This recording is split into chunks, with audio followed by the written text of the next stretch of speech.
Have you ever wondered why you're drawn to artists like For King and Country, or Shane and Shane, or Caleb and Kelsey? It's like there's some secret sauce to their sound that's just so captivating.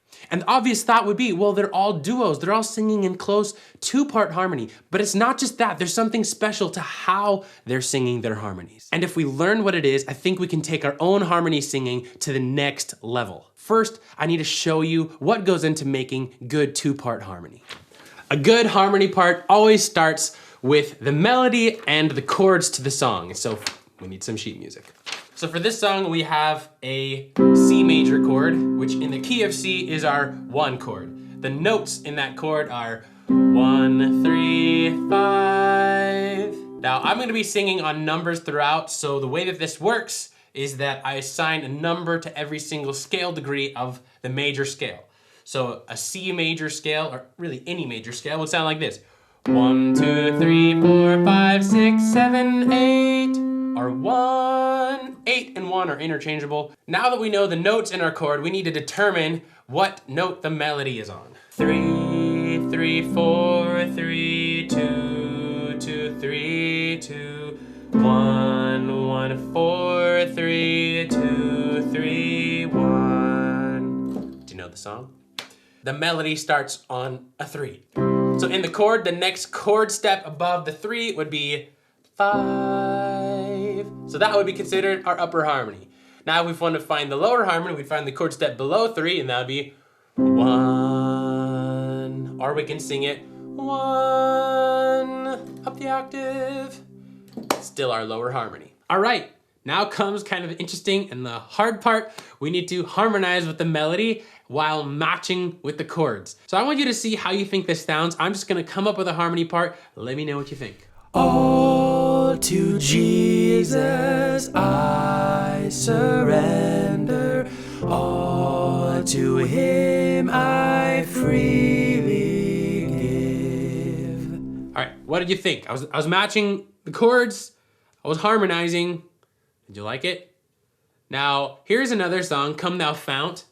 It actually starts on the exact same note as I Surrender All, different melody, but listen to this harmonization of Come Thou Fount. See what you think. Come Thou Fount of every blessing, tune my heart to sing Thy grace. So both of these examples are actually what I would not do with harmonization. So the one I just sang, if you notice, I was sticking on the same note a whole lot, and it wasn't really following the melody, just staying on the same note.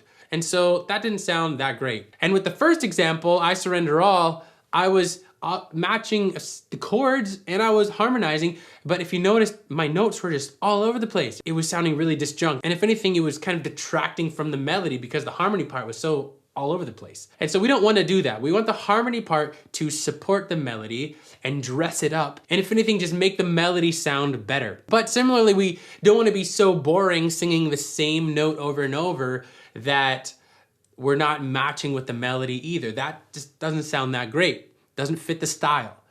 So that leads me to the point. We need to try to follow the trajectory of the melody in either intervals of a third or of a fourth. Now, if you're like, what's a third, what's a fourth? How can I tell how they sound and how to sing them?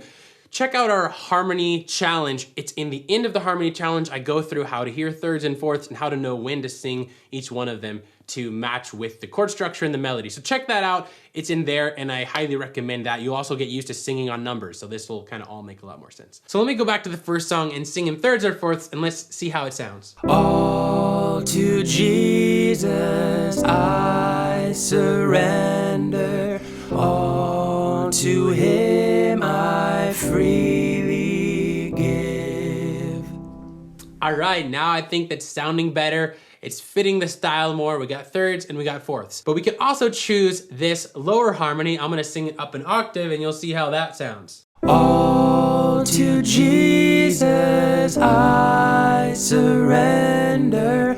All to Him I freely give. Now the cool thing with that is that it follows the melody even a little better and it might create what I think are better sounding intervals. And what that means is that if you have a choice and either one works, it usually sounds best to choose the harmony part that creates the most thirds or sixths with the melody. And this creates a juicier sounding harmony part.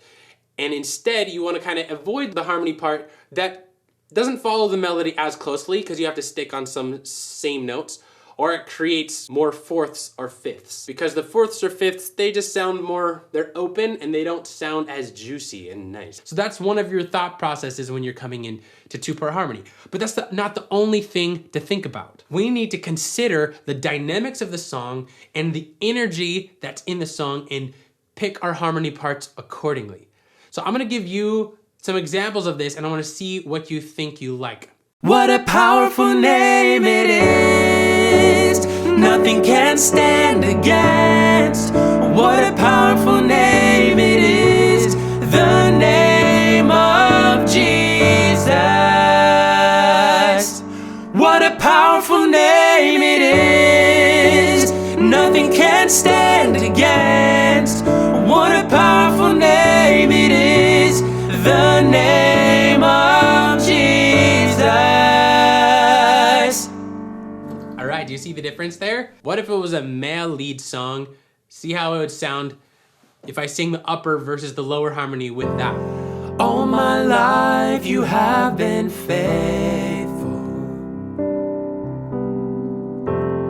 All my life you have been so good. All my life you have been faithful. All my life you have been so good.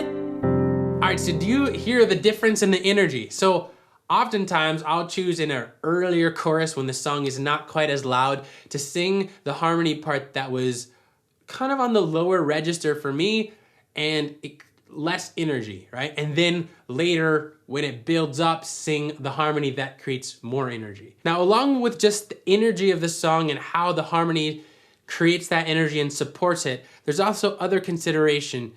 I want to see if you can hear what it is in this example. Come thou fount of every blessing, tune my heart to sing thy grace. So how did you like that? Let me ask. For me, it wasn't my favorite because the melody was already pretty low in my range. And then if I have a lower harmony below it, it just creates this super muddy sound. And so you really have to be aware of the vocal ranges of your singers and where you're placing those harmonies.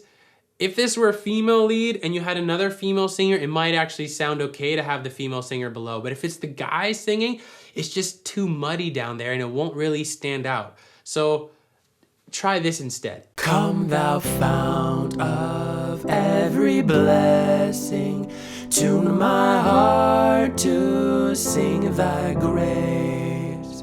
Or you could sing the lower harmony, but just sing it up the octave. Come thou fount of every blessing, tune my heart to sing thy grace.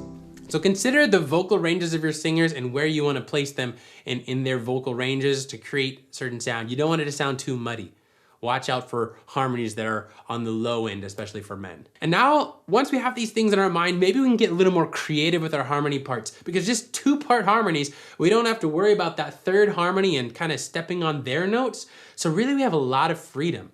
And so what if we kind of did something like this to Come Thou Fount? Come thou fount of every blessing, tune my heart to sing thy grace. All right, do you see what I did there? When the melody kind of builded up, I actually switched from the upper harmony to the lower harmony, that's the octave above, and it created a more open voicing and it allowed more sixths and intervals that sounded really juicy up there. So we're combining that, and also my voice was a bit higher, and so it created some more energy in it.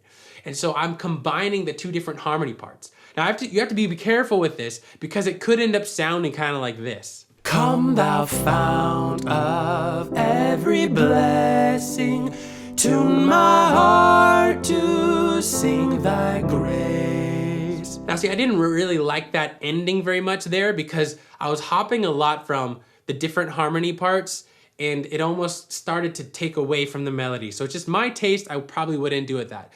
So there's an art form to it. You kind of want to stick with one designated harmony for a time and then perhaps switch the next one and come back sparingly. But you can use this to your advantage and kind of build the energy of the song even within a chorus or within a verse. So basically you're kind of being aware of the close harmony when the harmonies are close together and this more open harmony when you have the harmony parts that are kind of spread out more. The melody and the harmony part has a bigger interval between it. And so just get used to those sounds. The normal default I'd say is to sing close harmony. Most worship stuffs have that close harmony as kind of a staple. But you can have the freedom to kind of sometimes have that more open harmony when it creates juicier parts, when you want to avoid sounding muddy, when you want to create more energy or even less energy in the song. Have all those things in your mind as why you sing one harmony over the other. Now in my 3-part harmony video, I talk a lot about passing notes and how to avoid 7 and 4, sing mainly on the pentatonic scale, but that doesn't apply so much when we're dealing with 2-part harmony. Listen to how this example would sound. He won't fail. He won't fail.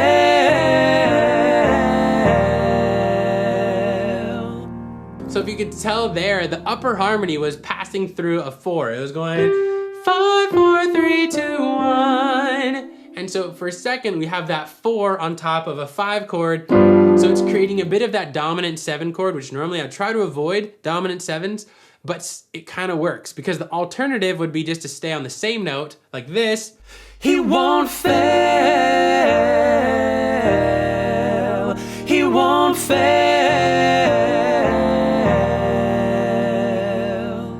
And that creates like the same note a little too much, and then it kind of jumps down, right? A third down, and it doesn't really follow the melody as closely. So in this case, I would actually choose to follow the melody in those thirds and just hit that 4th degree and have a little bit of a kind of clash. In some ways, it kind of creates this juicy sound. So when it comes to Shane and For King and Country, what is the secret sauce to their harmony singing? I think now you probably come to see that it's part of the freedom and creativity that comes into these 2-part harmonies. You really have a lot of options. And these singers, what they do is that they match each other's phrasing so well that they basically sound just like one voice. And the harmony is supporting the melody so well that it just sounds magical. The thing about 2-part harmony singing is that once you've gotten interested in it, you're probably gonna wanna learn 3-part harmony singing as well. So check that out right here, and I'll see you over there.